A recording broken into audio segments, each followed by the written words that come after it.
Alright, people, I'm here tonight with Mr. Brandon Howard. We're going to talk about black excellence with my boy. So, Brandon, go ahead and introduce yourself to the people, and we'll start the interview out with you basically talking about what black excellence means to you.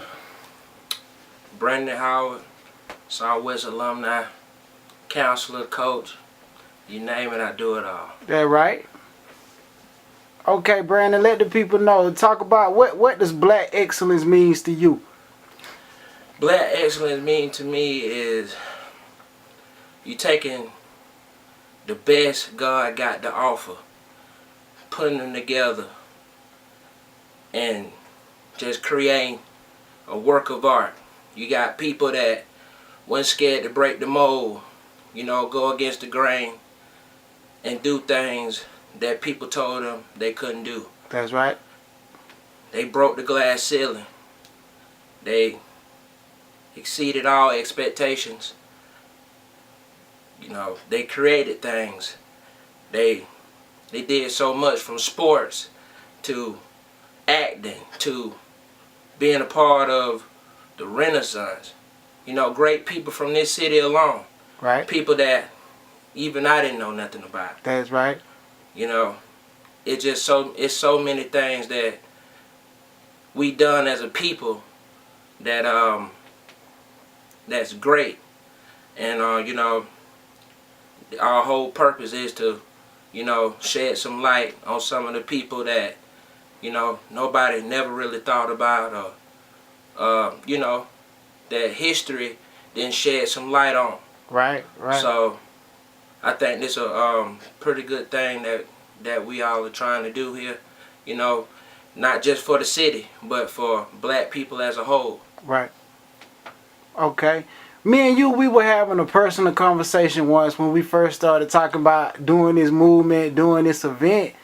And one thing we was talking about, it's so hard. You ask the person next to you, you say, name me 5 people that you know that are successful, that you personally know, that are not celebrities or athletes or somebody that's on TV.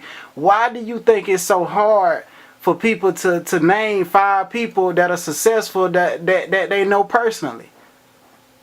Me personally, I would think that people measure success as as far as being on TV, who got the most money, who got the best cars, who got the biggest house. Mm-hmm. And a lot of people gauge success off of materialistic things, as far as the things I just named. Right. Me personally, success is anyone that been through some type of unfortunate event in their life, and they went and they conquered it. Success could be, beating alcoholism. Right. Or beating cancer. Okay. Or, anything that's great, any triumph in a person's life is, and they beat it, by the graces of God, it's success to me. Right. Me personally, just going deeper into my life, I was one of the people that thought success, my success would be, gained, through playing ball. Okay. I was one of the people that, all my life I just knew that that's what I was going to do. Football, right? Correct. Okay. Football. Everybody knew that, that's what Brandon Howard was going to do, play ball. But, when ball left, and it was tough at that time, I couldn't, the doctor said that I couldn't ever play again, because I sustained a career-ending injury. And I always, I talked to God a long time. I was telling him, I was just asking, like, what did I do? Because that was success for me. Being that football player, putting on that helmet, that Atlanta Falcons helmet, or that Tampa Bay Buccaneers helmet, and doing what I do best. Right. But doing what you love. Doing what I love to do. Right. So when that didn't happen, my world crashed. And when you fail at something, a lot of it takes a lot out of you. I was that guy that hated people for making it. Right. I was that guy that hated people for they succeeding and playing the sport I love. Okay, you bring up an interesting point. You saying that you felt some type of way towards other people based on you not making it yourself. I feel like that's major for a lot of people to hear, because I feel like a lot of people go through that. They look at their own selves and they feel like they not successful their own right, so they look down on the next person, or they judge them a little bit harder. Right. And you know, and just like you said, that's exactly what I was doing. You know, it grew into self-hate. So if you know, when you hate yourself, there's no way you can love others. Right. There's no way you can. There's no way you can like what anybody doing because you don't like what you doing. I was so low at that point that I didn't care nothing about what another person did. I didn't want to turn on the TV. I couldn't watch the draft. I couldn't even stomach someone around here making it because I felt like I was supposed to be there. Right. And when I didn't get there, it hurt me. Right.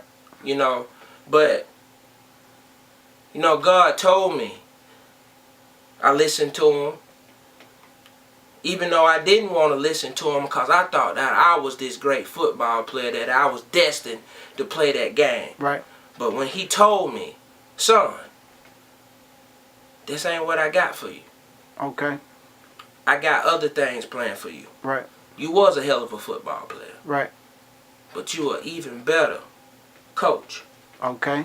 You're even you have something in you that can reach the youth and help them succeed. Now what you got to do is you got to take that self-hate away, and you got to start running away from your destiny, your calling. Your calling is to reach people that don't know how to bring that inner them out. Right. So what can you say to somebody else who might have had a football dream or a hoop dream, and it just didn't quite come through for them, and right now they might be at home sitting on the couch sucking in themselves, or maybe even standing on the street corner somewhere. What do you say to that person? What advice do you give to them to kind of help them get over that hurt and those negative emotions? Get up. You got to keep moving, man. You know, life don't end. Because you never know how your story can affect someone else.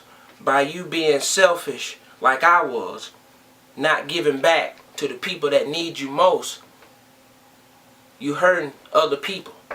Okay. Just think if some of some of the greatest black inventors and athletes like Jackie Robinson was selfish and not break the mold for us to play sports.